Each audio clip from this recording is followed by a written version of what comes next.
ሰበር አስደሳች ዜና ይዤላችሁ ቀርቤያለሁ። ዛሬ ግንቦት 3 2017 ላይ እንገኛለን። ውድና የተከበራችሁ የታጠቅ ሚዲያ ተከታታዮች በመላው ዓለም ላይ ሆናችሁ ወቅታዊ መረጃን እየተከታተላችሁ ምን አዲስ ነገር አለ ብላችሁ የምትጠባበቁ ውድ ኢትዮጵያውያን ዛሬም እጅግ አስደሳቹን መረጃ ይዤላችሁ መጥቻለሁ። ገባ ገባ በሉ፣ ላይክ አድርጉት። ዛሬ እርግጠኛ ነኝ ደስታችሁ ሙሉ ይሆናል ማለት ነው። ከሰሞኑ የነበሩ መረጃዎችን የዛሬው የተለየ ነው። ማሻአላህ ተባረከላ። ዛሬ እጅግ በጣም ደስ ብሎኛል። ደስ እንደሚላችሁ ተስፋ አደርጋለሁ። ገባ በሉ። ያው እንግዲህ ጠፍቼ ነበር። ጉዳዩ የስደተኞች ጉዳይ በተለይም ደግሞ ታጠቅ ሚዲያን ይመለከተዋልና እነሆ ታጠቅ ሚዲያ እየተከታተለ ለዜጎች ይጠቅማሉ የሚላቸውን መረጃ ወደ እናንተ ይዞ መምጣቱን ከቀጠለ እነሆ ቀናት ተቆጥረዋል። ከሰሞኑ በየቀኑ እየተከታተለ ዛሬ ደግሞ የተለየ ሰበር ዜና አለኝ። ደስ እንደሚላችሁ ተስፋ አደርጋለሁ።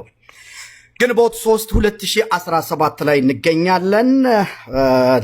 ላይክ አድርጉት ለሌሎችም እንዲደርስ። እንኳን ደስ አላችሁ።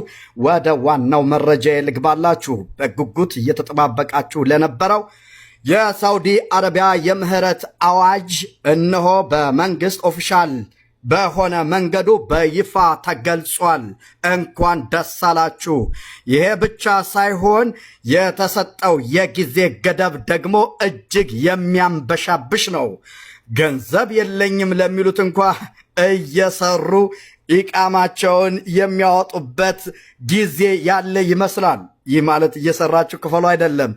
ምን ያክል ጊዜ የተሰጠ ይመስላችኋል? 6 ወር። አላሁ አክበር።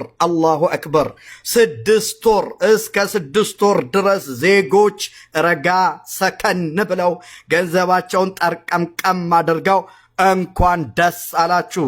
ዛሬ የሰው ሀብት ሚኒስቴር በዛሬው ዕለት ቀን ጀምሮ እነሆ ተግባራዊ እንደሚደረግና ለሚቀጥሉት 6 ወር ድረስ ዜጎች ተረጋግተው ይህንን ከከፊል ወደ ሌላ ከፊል መቀየር እንደሚችሉ የሳውዲ አረቢያ መንግስት ኦፊሻል የሆነ በይፋ መረጃውን ሰጥቷል።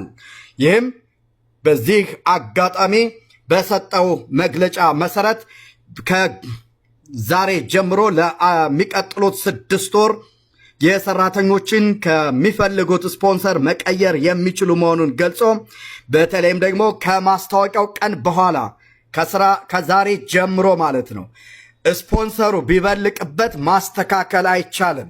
ይህ ደግሞ የሆነው የሳውዲ አረቢያ መንግስት ይህ ዕድል ተከፍቶልኛል በሚል ብዙ ሰራተኞች ጣጥለው እንዳይወጡ ለማድረግ እነሆ ከዛሬ ጀምሮ ማንኛውም ሰው ከስፖንሰሩ ጋር ተስማምቶ መስራት አለበት። ስፖንሰሩ ነገ ዛሬ ጀምሮ ብላቅ ቢያደርግበት የዚህ ዕድል ተቋዳሽ እንደማይሆን በማወቅ ስህተት እንዳትሰሩ ታጠቅ ያስገነዝባል። የሳውዲ አረቢያ የሰው ሀብት ሚኒስቴር ዛሬ ባወጣው መረጃ መሰረት ይሄ ተግባር ለሚቀጥሉት 6 ወራት ተግባራዊ እንደሚሆንና ዜጎች እጅግ በጣም እንኳን ደስ አላችሁ።